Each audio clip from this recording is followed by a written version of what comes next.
Kaibigan, nandito ka lang pala. Kanina pa kita hinahanap. Pwede ko bang mahingi ang kaunting oras mo? At tayo ay magbibigay papuri sa Panginoon.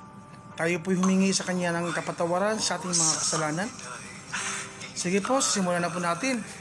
Sa ngalan ng Ama, ng Anak, ng Espiritu Santo. Amen.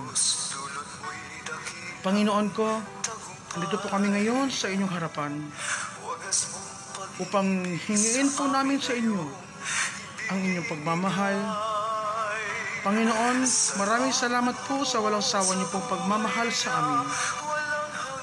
Maraming salamat po, Panginoon, sa walang sawa niyo pong pagliligtas sa aming mga kasalanan. Gabayan niyo po ang bawat isa sa aming Panginoon kasama ang aming pamilya. Iligtas niyo po kami sa sakit na salot na ito, Panginoon. Ikaw po ang nakakaalam sa aming Panginoon kung ano po ang mga plano niyo po sa aming buhay. Naway bigyan niyo po kami ng prosperous sa aming buhay, Panginoon. Gabayan niyo po kaming lahat at pagalingin niyo po ang lahat ng mga tao naging positibo ng sakit na salot na ito. Hipuin niyo po, Panginoon ko, sa inyong mapaghimalang kamay. Sakluban niyo po kami, Panginoon ko, ng inyong kapangyarihan at pagmamahal. Ilayo niyo po ang bawat isa sa amin, Panginoon, sa mga sakit na ito. Pagalingin niyo po, Panginoon, ang lahat ng mga sakit, Panginoon, kahit anumang sakit, Panginoon, na dumapo sa kanilang katawan. Answered prayer, Panginoon, by the power of God, in Jesus' name. Pagalingin niyo po ang lahat ng mga may sakit, kahit anumang sakit, Panginoon. I-bless niyo po, Panginoon, ang lahat-lahat ng mga pagkababaihan na nagdadala ng munting anghel sa kanilang sinapupunan.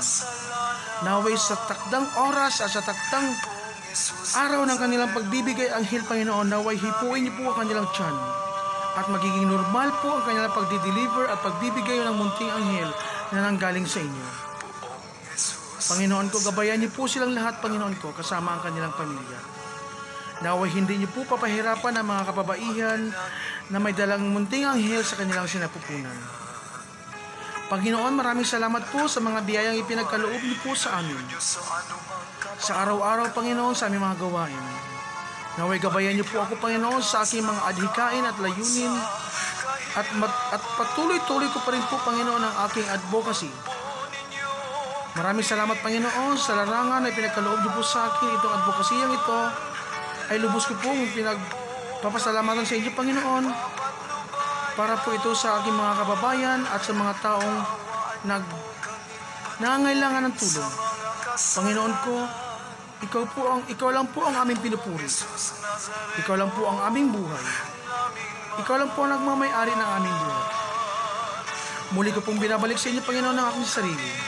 At muli ko pong binubuksan ang aking puso at isipan upang kayo pumasok sa aking katawan. Hindi man ako kagalingan magsalita, Panginoon, pero ang papuri at pagmamahal, Panginoon, ay ramdam na ramdam mo. At ramdam na ramdam din naman namin, Panginoon, na andito ka sa aming tabi. Kahit anumang oras, Panginoon, andyan ka po sa amin lagi. Hindi ka po nagsasawa sa amin. Maraming salamat, Panginoon, sa mga biyaya at sa araw-araw namin mga gawain. Naway patuloy, Panginoon, ang pagbibigay papuri namin sa inyo.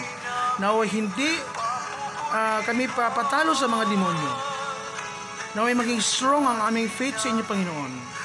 At lagi kami maglilingkod sa inyo, Ama. Sa ngalan ng Ama, ng Anak, ng Espiritu Santo. Amen. Maraming salamat, guys. At sa oras na ito ay tayo ay nakapagbibigay ng papuri sa Panginoon. Kung ano man ang mga biyaya na tanggap ninyo na mula sa akin at way lang ako ng Panginoon. At tayo po ay magpapasalamat sa Kanya dahil ako po ay ginawa ng Panginoon na isang daan way ng Panginoon na para matugunan ang mga pangangailangan at naway tayo ay mag-iingat at gabayan tayo lagi ng Panginoong Diyos at manalig tayo sa araw-araw. Maraming salamat and once again tayo magkikita-kita muli sa oras ng live stream community prayer. Maraming salamat, guys, and God bless you all. Bye-bye.